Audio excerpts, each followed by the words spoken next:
बोला जीवन में सब कुछ हार जाने से ज्यादा दुख तो उस उम्मीद का खोना है जिसके सहारे हम सब कुछ वापस प्राप्त कर सकते हैं। बोला हार जाओ चाहे जीवन में सब कुछ, फिर से जीतने की उम्मीद जिंदा रख। नमस्कार प्यारे बच्चों, देखो आज की अपडेट थोड़ी सी हल्की सी बड़ी हो सकती है, लेकिन लगभग जितने भी आपकी क्यूरी हैं, जो भी आपके कमेंट्स हैं, ठीक है, तो उन पर हम कोशिश करेंगे कि टू द पॉइंट हम बातें करेंगे। देखो विधानसभा सत्र चला हुआ है, इसके दौरान जो HKRN के जो आउटसोर्सिंग पार्ट 1 के सेकंड के जितने भी कर्मचारी हैं उनको 10 प्रकार के फायदे कौन कौन से मिलने वाले हैं।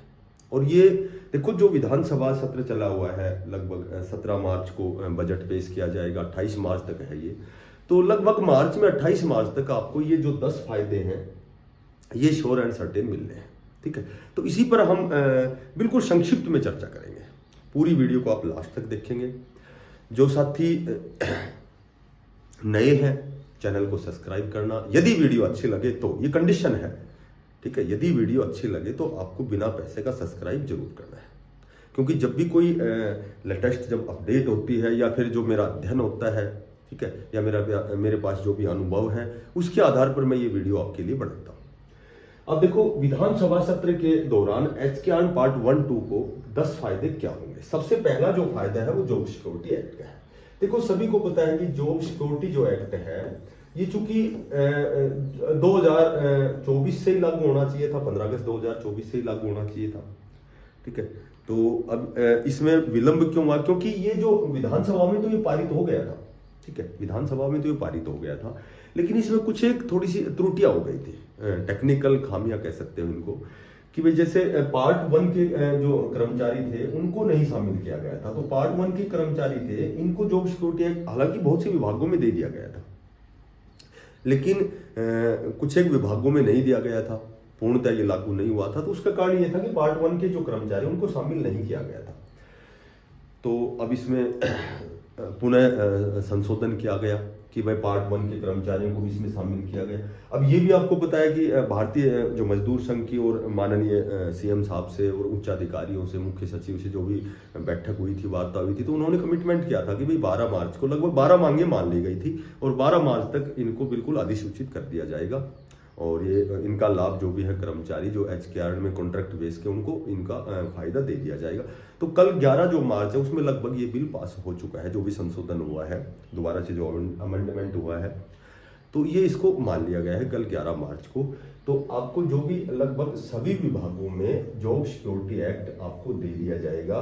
उसमें एक तो ये था कि भाई जिसकी सैलरी 50,000 से कम हो, ठीक है, और एक जैसे एक और था कि भाई वो जो 240 दिन का जो मैटर था, जो लगभग 1 अप्रैल 31 मार्च तक 240 दिन होने अनिवार्य थे, उसके बाद में उसमें संशोधन हो गया है कि भाई जिस दिन उनकी ज्वाइनिंग होगी उसी दिन से उनकी काउंटिंग होगी। एक और संशोधन हुआ है, देखो एक और संशोधन हुआ है जॉब सिक्योरिटी एक्ट में। फायदे तो सारे मिलने हैं, वो तो आगे बातें करेंगे, लेकिन एक और संशोधन हुआ है कि जैसे मान लो कई बार 2 साल कोई कॉन्ट्रैक्ट बेस का कर्मचारी 2 साल नौकरी करता है, उसके बाद 1 साल के लिए उसकी सर्विस ब्रेक होती है, उसके बाद फिर तो जितने भी विभाग में उसने कार्य किया है उसकी जो सारी अवधि को काउंट किया जाएगा, सर्विस को काउंट किया जाएगा। अभी 2 साल जब किया, 1 साल जब किया, तो ऐसे यदि वो 5 साल तक 240 दिन उसके वर्किंग डे होते हैं तो वो बिल्कुल जॉब सिक्योरिटी एक्ट के तहत उसको जो भी लाभ है वो सारे लाभ उनको मिलेंगे और उनको जॉब सिक्योरिटी एक्ट दिया जाएगा। तो ये लगभग कल उस पर बिल पर साइन हो चुके हैं, तो ये पहला काम तो आपको मिल चुका है, ठीक है।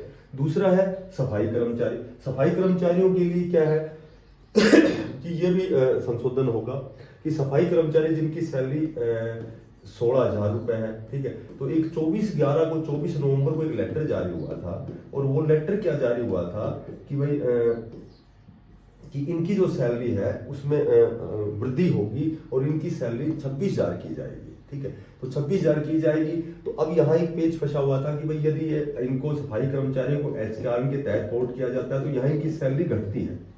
क्यों? क्योंकि वहाँ जो लेवल 1st, 2nd, 3rd, 4 है तो वो लगभग 16,000 से 19,000 तक बेसिक पे है, और यहाँ बेसिक पे जब 26,000 होगा तो पोर्ट करने से फायदा है नहीं, क्योंकि इनकी सैलरी घटेगी। तो यहाँ भी संशोधन होगा और इनकी सैलरी में भी इजाफा देखने को आपको मिलेगा।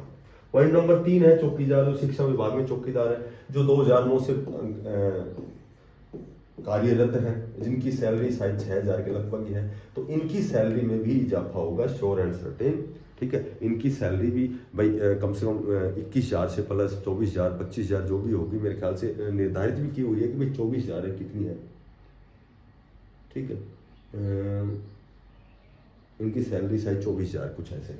ठीक है, उसके बाद में अब विधानसभा में मुद्दा उठा था 0 से 5 साल के जो कर्मचारी जिनको हटा दिया गया है, इनको जॉब सिक्योरिटी एक्ट पे, हो सकता है जॉब सिक्योरिटी एक्ट तो इनको 5 साल बाद ही मिले, लेकिन इनको जिनको जितने कर्मचारियों को हटाया गया है, इनको जो वेरियस प्रकार के डिपार्टमेंट है, दूसरे जो डिपार्टमेंट है वहां इनको एडजस्ट किया जाएगा, वहां समायोजित किया जाएगा, वहां इनको ज्वाइनिंग करवाई जाएगी। तो ये भी मुद्दा आपका जो हटाए गए हैं, क्योंकि उनकी सर्विस ब्रेक तोड़ी नहीं, ये तो संशोधन हो चुका है। तो यदि कोई 2 साल से नौकरी करने के बाद भी जिसको सर्विस ब्रेक हो गई, हटा दिया गया, ऐसी मैंने पहले भी कई बार वीडियो में बोला है कि जितने भी कर्मचारी हटाए गए हैं, हो सकता है उसकी कुछ सर्विस ब्रेक हो, पर वो जितने भी विभाग में काम करेंगे सारी सर्विस को उस 5 साल में काउंट की जाएगी, और इनको 5 साल होते ही जॉब सिक्योरिटी एक्ट भी दिया जाएगा। लेकिन फिलहाल जो मुद्दा है वो इनको जिनको हटाया गया है, इनको किसी दूसरे डिपार्टमेंट में एडजस्टमेंट किया जाएगा। ठीक है, उसके बाद में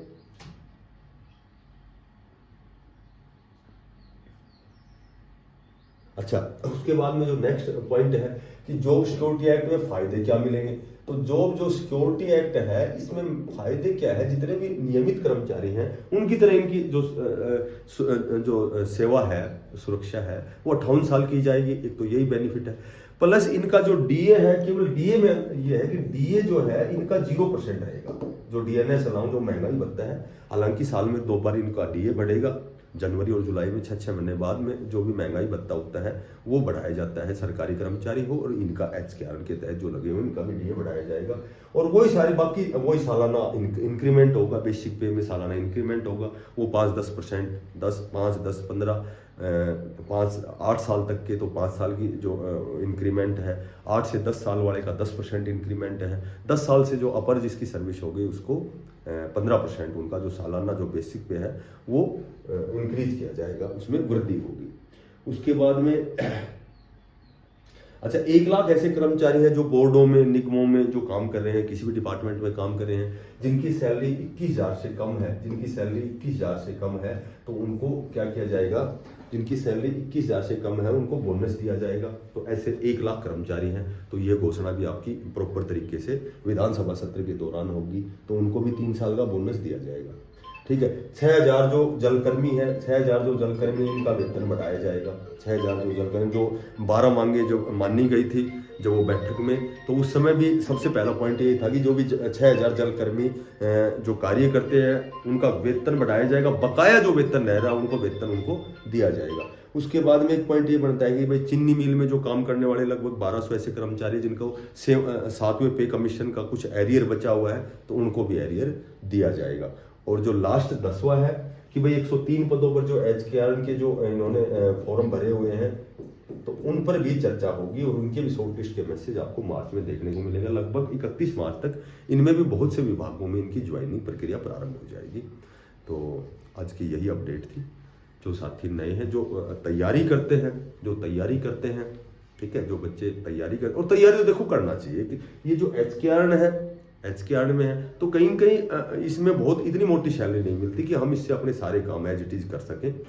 तो आपको एक अच्छे पोस्ट के लिए तैयारी तो करनी है, तो उसके साथ फ्री ऑफ कॉस्ट हमारी क्लास होती है। यदि क्लास अच्छी लगे तो छुट्टी वाले दिन हरियाणा जीके, करंट जीके, इस तरह की क्लासें तो रेगुलर होती हैं, लेकिन छुट्टी वाले दिन एक बहुत बड़ी क्लास होती है। कल हमारी एक बहुत बड़ी मैराथन है जिसमें मैथ, रीजनिंग, हिंदी के प्रीवियस ईयर में आए हुए क्वेश्चन है, तो 6-7 घंटे की क्लास होगी।